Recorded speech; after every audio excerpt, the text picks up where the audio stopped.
Chennai is a growing market, and definitely Tamil Nadu is changing a lot. Tamil Nadu was forefrontier in manufacturing many decades ago, and it is still going on. Today here with me, Mr. Marimuthu, who doesn't need any introduction in the plastics, packaging and polymer industry.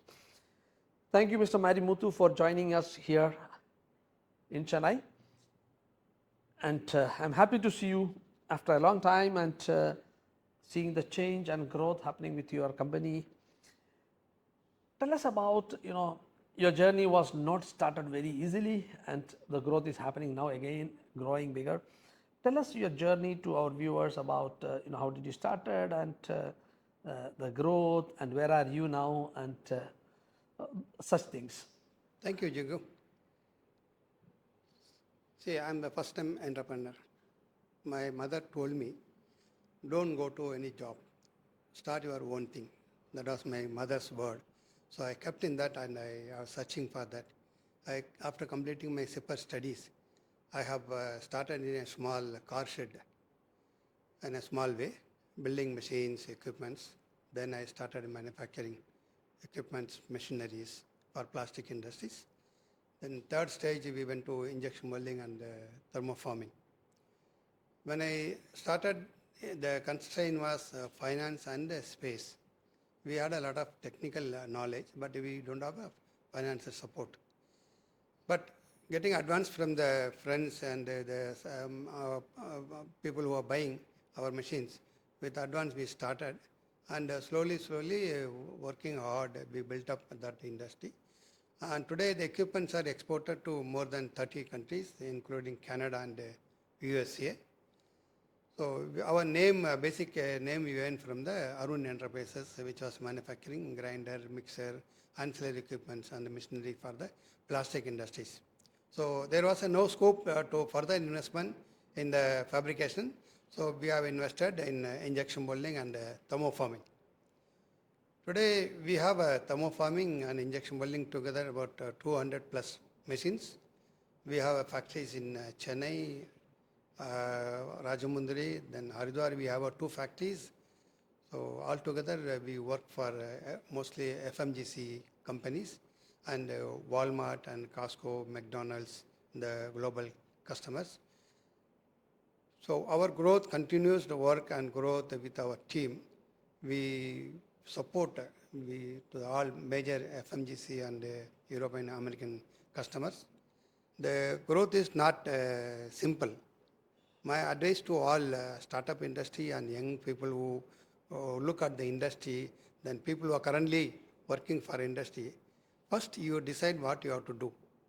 Boldly you jump into that, work on that. Then you can see what you are going to get it. Sincerely you put your effort, you will really achieve what you want. It needs a time and patient work.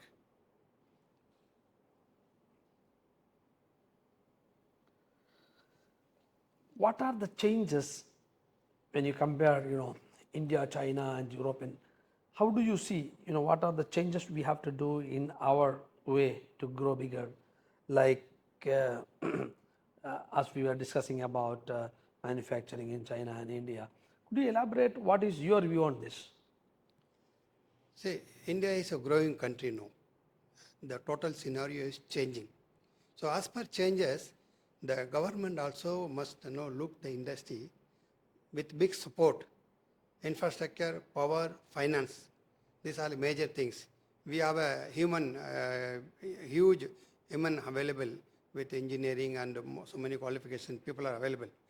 Now, to take a next level, the government and the association and people must work together. At least sit once in a quarter, discuss what is need. Now, countries need a huge support from government. We are dependent mostly on Chinese for imports and new manufacturing. Now, we build our own industry, own talent, own facilities, so we can avoid Chinese imports. The government, if they help, build the infrastructure, like PLA scheme, they are helping for a new industries. If government spends at least 10,000 crore PLA scheme for establishing tool making industries, promote tool making, promote a different plastic new technology with additional subsidy or a PLA scheme.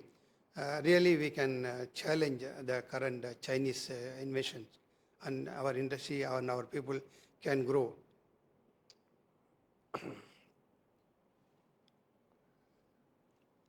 What are the percentage of growth happened in 5 years, and how do you see the market growing in the coming days?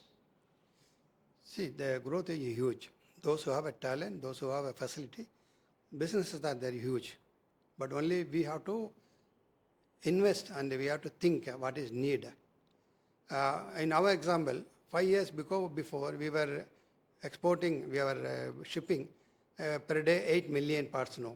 Now today we are shipping 800 million parts a day. So that's a different. The growth of industry is tremendous. Everywhere it's a plastics. Without plastic you can't sustain today. Everybody talk about plastic sustainability, but human sustainability cannot imagine without plastics. So plastic is playing a major role. Plastic is growing at a tremendous growth. What message you want to give it to the Indian industry as well as the people of the country? What message you want to give? As you said, sustainability is core, and how we can save the environment. What message you want to give? See, today sustainability cannot come without any action. Sustainability can be achieved only recycling. PCR material. So that started. We need not invest on new technology or look for alternative material. You look recycling and introduce technology, effectively you recycle the material. That's only a sustainability question in my point of view. Human sustainability needs plastics, and plastics goes the way, and use, reuse and recycle plastics and save environment. Thank you, Mr. Marimuthu, for joining us. We wish you all the best in the coming days. Thank you, 𝐿𝐥𝐵𝐵. Thank you. Good meeting you.